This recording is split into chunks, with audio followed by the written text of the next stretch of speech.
Синоќа во големата сала на општина Ресен се одржа едукативна работилница инклузивен пат и сервисни услуги на лицата со посебни потреби во организација на општина Ресен, како дел од проектот за општинско корисна работа, воспоставување на локални сервисни услуги за лица со хендикеп кој веќе 6 месец се спроведува во општината, а во кој партнери се општина Ресен и UNDP, како и Сдруженијето за лица со телесен хендикеп мобилност, Битола, Ресен и Демир Хисар. Целта на оваа работилница беше да се подигне јавната свест и да се покаже инклузивниот пат на лицата со посебни потреби, посебно во делот на училишниот процес на локално ниво. Можам да кажам дека исклучителен напредок е постигнат во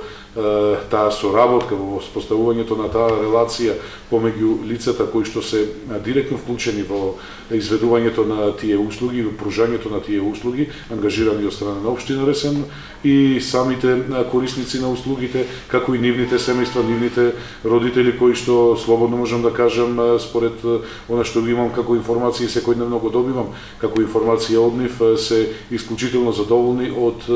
она што досега е постигнато на планот на не само воспоставувањето на тој линк, на таа релација помеѓу корисниците и изведувачите на општествено корисната работа, туку и самиот напредок кај лицата кои што се корисници на тие услуги. За состојбите со вклученоста на лицата со посебни потреби во секојдневниот јавен живот во општина Ресен, зборуваше доктор Сања Андоновска. Идејата која што ме донесе до ова беше баш поттикнат проектот за општествено корисна работа.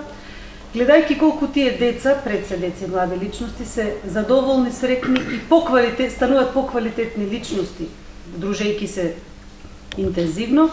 дојдовме до заклучок дека треба да поработиме од два аспекта. Како прво, да им помогнеме на децата да го изодат овој училишен пат со помош на своите професори и сите служби што се вклучени во тоа, од една страна,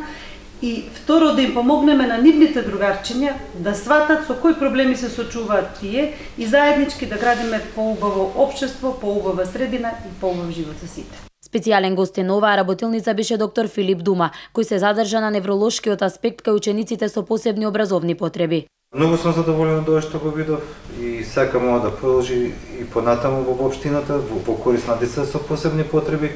и да премине како епидемија на другите општини во Македонија за деца со посебни потреби да го добијат она што им следува и она што е најдобро не само за нив, него и за нас кои ги имаме тие деца